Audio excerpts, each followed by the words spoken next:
Well, the dust has just about settled from an absolutely fantastic night of boxing here at the famous Epsom Downs Racecourse in Surrey. And coming up on our new After the Bell, Joey Knight, myself, Alan Foley, we're going to be reviewing some of the fights. Because I've got to say, Joey, you've been in that ring, you've won titles, undefeated in the competition. You've retired kind of unofficially, but you were here tonight ringside. You watched all the action unfold. And I've got to say, what a great night of boxing it was again. Really, really good. I was really impressed by the level of some of the boxers tonight, Like, I was watching some of these fighters and I was thinking, if I saw you on a Matchroom, a Eddie Hearn or a BT Sports card, you wouldn't look out of place. There was some really, really good standard of boxers tonight. And the fights didn't disappoint either. We had up and down fights. We had, stoppages, knockdowns. Every box that you'd want ticked in an event was pretty much ticked tonight, wasn't it? Yeah, absolutely. And as I say, if you're new to the competition and you've never watched a Quest Boxing League event before, everything is based on 50-50 fights. It's about the best fighting the best across 4 different skill divisions: the novice, the regional, the national and the British. And you've got all the different weight divisions from featherweight, super featherweight, all the way through to heavyweight. And, there's a lot of young aspiring fighters on this competition that want to put their best foot forward. They want to sort of compete. But there are no easy fights in that arena. And I've got to say, I'm trying to look back over tonight because there were some amazing performances, like obviously the win by Eri Seljukai. He won the national light heavyweight title, beating Adam Smith. That was a fantastic fight. You had Lewis Dennis. He captured the national light middleweight title with an incredible performance. Took the fight at 2 hours' notice, fought Dan the Hammer Jackson and stopped him. But for you, Joey, as a fan, we're not talking about part of the team here. As a fan, what were your highlights? Obviously, the 2 main events, they were the ones that, had the most attention going in, and I think they both lived up to the billing. A couple of fights that, that I was very impressed by. Jack Clark, he lost, he came up short on points tonight, and it was a fight that I thought he showed a lot of maturity in, boxed really well in, but it summed up why these 3-round fights are so good and so explosive, and you never know what you're going to get with them, because where the fighters aren't afforded maybe the luxury of having longer to do a job, what you'll find is the intensity can lead to some real shocks. So it was a fight that I sort of saw Jack Clark in control of.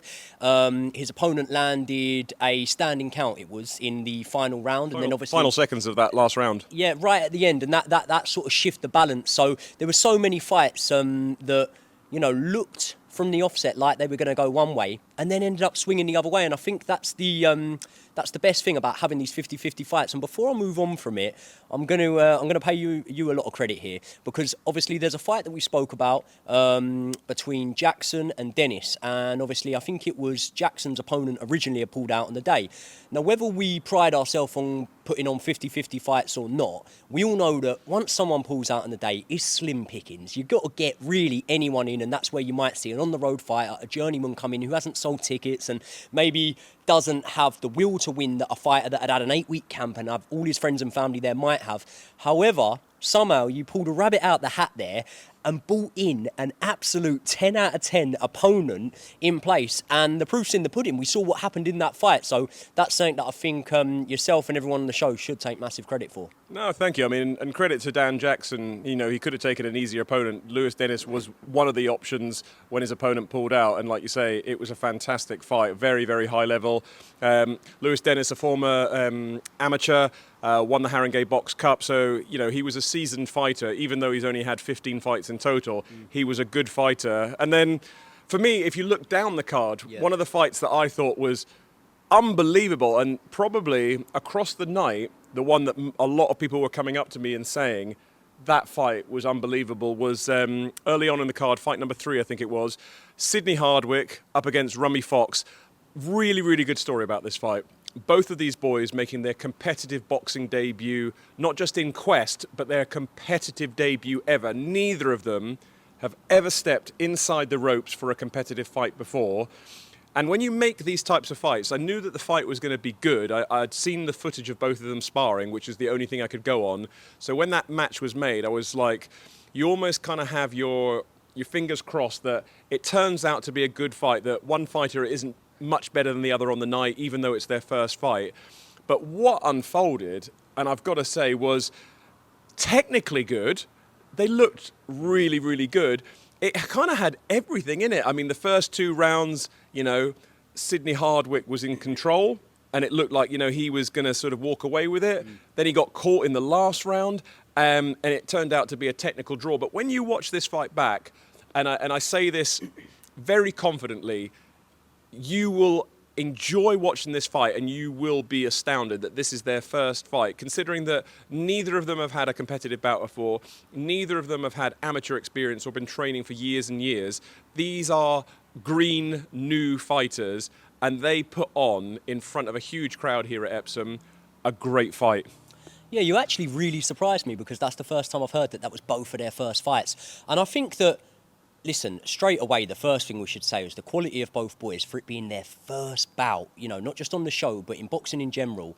That's something they need to take massive, massive credit for. What I would say is Sidney Hardwick is a fighter that I was really, really impressed by. I thought he's an absolute live wire. I can always tell it before the bout even begins. I can see their body language. I can see how they're looking, their energy in the ring. And we knew that we were going to get big things from Sidney Hardwick. And I've got to pay a lot of credit also to his opponent, because we saw the amount of fans, the amount of support. Obviously, local boy, Sidney Hardwick, brought a big crowd with him, and obviously started the fight really fast. And I've seen many fighters crumble under that sort of pressure. And I think for his opponent to not only stay in the fight, but to then score, I think was it a late knockdown? It was a standing count, wasn't it? Yeah, it was a standing count he scored on him. It just goes to show that you've got to have, the one thing you've got to have on these shows, Alan, is you've got to have bottle. Because, these fights can very easily slip away from you. Like we said, 3-round format in non-title fights, they can very easily slip away from you. But just as easily as they can slip away from you, if you keep your eye on the ball, you keep focused, and you keep belief right until the last second, like we've seen on, I think, 2 or 3 separate occasions tonight, you keep your wits about you. You can swing a fight late also, and that's what happened in that fight as well. Absolutely. I mean, they can turn on a knife edge, some of these fights, where you think one fighter's down and out, and like you say, that grit, that determination, that will. Rumi Fox could have just thrown the towel in, quite literally, after those first, and said, you know what, maybe tonight isn't going to be my night. But he showed such determination, and to come back the way that he did, like I say, there were other great fights on the card tonight. We're going to try and sort of, you're in there in that cauldron of an arena, and you see some amazing fights. But another one for the novice light middleweight title, AJ Ahmed up against Timmy Griffiths. That was a fantastic fight. We could talk about that all night. You had Kenny Sanders up against Cam McLean. That was a real pick'em. McLean comes out the victor as his first fight, winning in the competition. And that could have, as I say, both of them nip and tuck for periods of the fight. I mean, you had the heavyweight fight, Tyler Walsh up against Yawajari. Yeah. I mean, I suppose it really depends on what you like as a fan. I mean, do you like the sweet science, the technical mastery? Do you just like a good old-fashioned punch-up? Or do you like a little bit of both? I think as fans, we're the ones that win. From a technical standpoint, for what it's worth, I used to try and not load up on shots too early on. And I'm not speaking about the fight you previously mentioned in specific. I'm actually on about a lot of the fights tonight. It makes for brilliant viewing for the fans. I actually remember, funny story, my first ever fight on the league was against a guy called Tim Carpenter. And you remember that fight. I think anyone... Yeah, I remember it. Anyone that was in attendance remembers that fight. It was an absolute war. 3 rounds. It was Gatty Ward with a lot less class. And I was a bit sort of traumatised by that fight. And I remember after that thinking, I'm never going to go in there and throw the kitchen sink at someone early doors, gas out straight away, and be in that tight a fight where, any man could go to sleep at any time. And it maybe made me start to box with a bit more of an elusive style, start to think a little bit more defensively, and actually it worked for me. But as the fans, I think that over 10 odd fights, that was probably my most exciting one. So I think on nights like tonight, although we could say from a technical standpoint, maybe, you want to work your way into a fight and take a backward step, the fact that no one did take a backward step tonight, and the fact that every single fighter went in there and put it on the line, meant that once again the Quest has just served up such another exciting night of boxing.